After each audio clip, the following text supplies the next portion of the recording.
So, imagine the crypto world is like a roller coaster ride today. Bitcoin, the big boss of cryptocurrencies, took a dip down to 86K. Ouch, right? Earlier predictions missed the mark, so that's a bit of a bummer. But hey, it happens. Meanwhile, in the real world, people aren't feeling too confident about the economy. Consumer confidence is down. But oddly enough, house prices are still going up. What's the deal with that? Well, this weird combo is making people think that interest rates might get cut soon to help things out. Now, here's the interesting part. Even though Bitcoin dropped from 91K to 86K, the value of other smaller cryptocurrencies, altcoins, stayed pretty much the same. That's a good sign. It means these altcoins might bounce back quickly. And why are house prices rising? It's because there's more money floating around. M2 supply is up. So, the market might still have some ups and downs, but overall, it's looking like it could recover.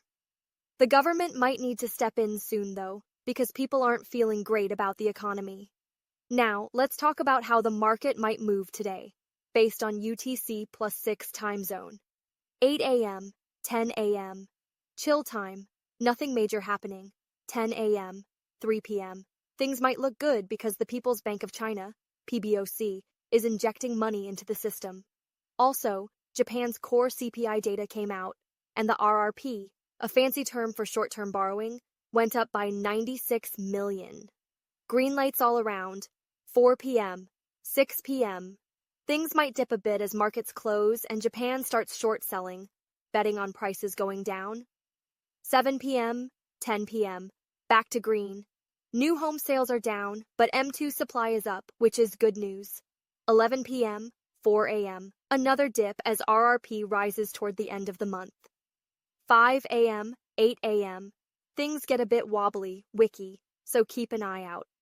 Meanwhile, PBOC keeps injecting money but isn't withdrawing, which is basically fuel for Bitcoin. In other news, China's Hang Seng Tech Index shot up over 3% today, thanks to tech stocks. Even though the economy isn't doing great, the central bank is pumping money into state-owned banks to boost the market. This kind of thing usually hints at inflation, which, funny enough, is good for Bitcoin. Over in the US, it looks like Trump might win again, and the market is pushing the Federal Reserve, the Fed, to cut interest rates, even though Trump is slapping tariffs on a lot of trading partners. How do we know if the Fed will cut rates in March? We'll have to watch the Core CPI, a measure of inflation. If it stays low, they might cut rates, but if it goes up, they'll probably hold off. For now, it's looking like they'll pause, but even a pause could help Bitcoin rise. Here's the thing. With interest rates at 4.5% and more money in circulation, M2 supply up, inflation isn't going away anytime soon. Trump's tariffs are more about keeping money in the US than fighting inflation. So, while my earlier predictions might have been off, I'm still using Bitcoin as a guide to figure out if altcoins are worth holding or if we're heading into a bear market. Anyway, today looks like a good day for altcoins. Bitcoin's correcting itself, but Ethereum, the second biggest crypto, is looking strong.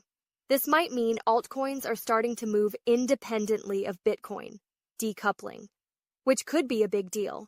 If Ethereum rises more than Bitcoin, it could mean Bitcoin's liquidity is dropping and altcoins might perform better. So, what's the takeaway? Stay calm, don't panic sell. And if this is your first time in a market cycle, remember, if you're feeling panicky, you might have invested more than you can handle. Just breathe and ride the wave.